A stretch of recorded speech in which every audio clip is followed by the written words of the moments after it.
Assalamualaikum warahmatullahi wabarakatuh. Kembali lagi bersama saya di channel Ridwan Rianto.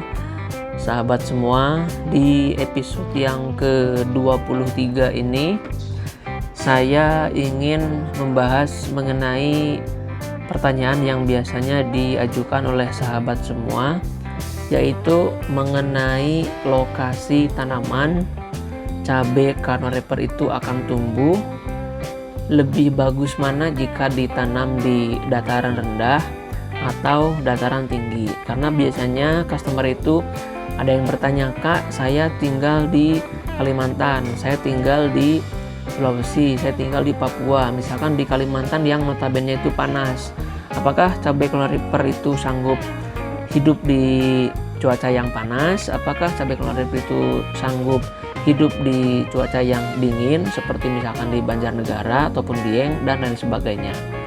Nah, sahabat semua, di episode 23 ini akan saya jelaskan dengan detail mengenai pengaruh dataran rendah dan dataran tinggi bagi tanaman cabai Carnation Reaper. Nah, sebetulnya untuk pengaruh dataran rendah dan dataran tinggi ini itu juga kalau misalkan saya simpulkan berdasarkan apa yang saya alami di lapangan, biasanya terutama kemarin di greenhouse saya itu pengaruhnya itu mungkin sama, tidak hanya terhadap cabai Carnation Reaper tapi juga cabai-cabai pada umumnya. Pada intinya seperti ini. Jadi misalkan ya, pengaruh dataran rendah ataupun tinggi terhadap suatu tanaman, katakanlah misal terhadap pertumbuhannya terlebih dahulu ya. Semakin dataran itu rendah, artinya semakin panas, terhadap pertumbuhannya itu biasanya bentuk fisik tanamannya itu lebih kecil. Terutama bisa kita lihat dari bentuk daunnya. Jadi daunnya itu biasanya lebih kecil-kecil ya sahabat semua, kalau dia berada di dataran rendah ataupun cuacanya panas.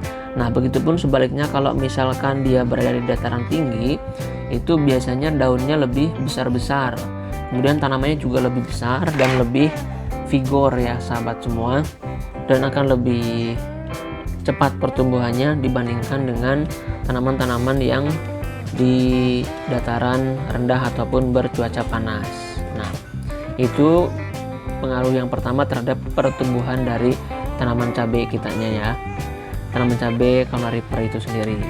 Nah, kemudian terhadap proses pembuahannya ya sahabat semua, biasanya kalau misalkan di dataran tinggi itu yang dingin-dingin, kekurangannya itu kadang terkena penyakit busuk buah, lalat buah, dan lain sebagainya. Kemudian kalau di yang panas itu justru diuntungkan kalau misalkan di proses pembuahannya, biasanya lebih aman dari hama penyakit. Karena kalau misalkan di dataran tinggi itu kan terkadang ada ataupun sering terjadi hujan, jadi itu mempengaruhi pertama dari buahnya, juga kadang walaupun dia sudah besar itu bisa mengalami kebusukan tanamannya, baik tanaman ataupun buahnya. Nah, kemudian pengaruh yang ketiga terhadap bentuk dan ukuran dari buahnya itu sendiri. Nah, biasanya tidak hanya cabai, katakanlah stroberi ya. Kalau misalkan kita bandingkan dengan stroberi, jika menanam di dataran tinggi yang lebih dingin, itu satu, biasanya buahnya itu lebih besar, rasanya kecut, dan banyak airnya. Nah, kalau misalkan buah-buah yang ada di dataran rendah yang suhunya panas, itu buahnya biasanya jarang, tapi rasanya lebih manis. Nah, sama halnya dengan cabai Carnation Reaper, itu biasanya kalau misalkan buah yang ada di dataran rendah ataupun suhunya panas, itu buahnya lebih kecil-kecil. Berbeda dengan buah yang berada di dataran tinggi, itu biasanya lebih besar-besar ya sahabat semua. Nah, yang jadi pertanyaan inti adalah bisa nggak kita nanam di dataran rendah atau di dataran yang tinggi? Kuncinya satu, yang penting dirawat. Kalau menurut saya di belahan manapun di bagian Indonesia, mau di Sulawesi, Jawa, Kalimantan, Papua, dan lain sebagainya, itu menurut saya kalau masih di Indonesia yang notabene iklimnya itu hujan, kemudian kemarau, itu kalau menurut saya pasti bisa ditanam. Yang penting kuncinya satu, dirawat. Jangan cuma menyiram-menyiram saja, kasihlah pupuk, kasihlah obat. Seperti halnya makhluk hidup pada umumnya, kalau misalkan dia hidup ya butuh makan, kita kasih pupuk. Kalau misalkan dia sakit ya kita obati dengan menggunakan obat-obatan. Oke, jadi seperti itu.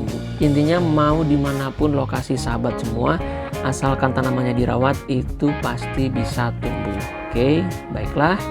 Mungkin itu saja untuk video pada kesempatan kali ini. Mohon maaf apabila kekurangan kesalahan, serta jika ada pertanyaan silahkan sahabat komen di kolom komentar. Terima kasih. Wassalamualaikum warahmatullahi wabarakatuh.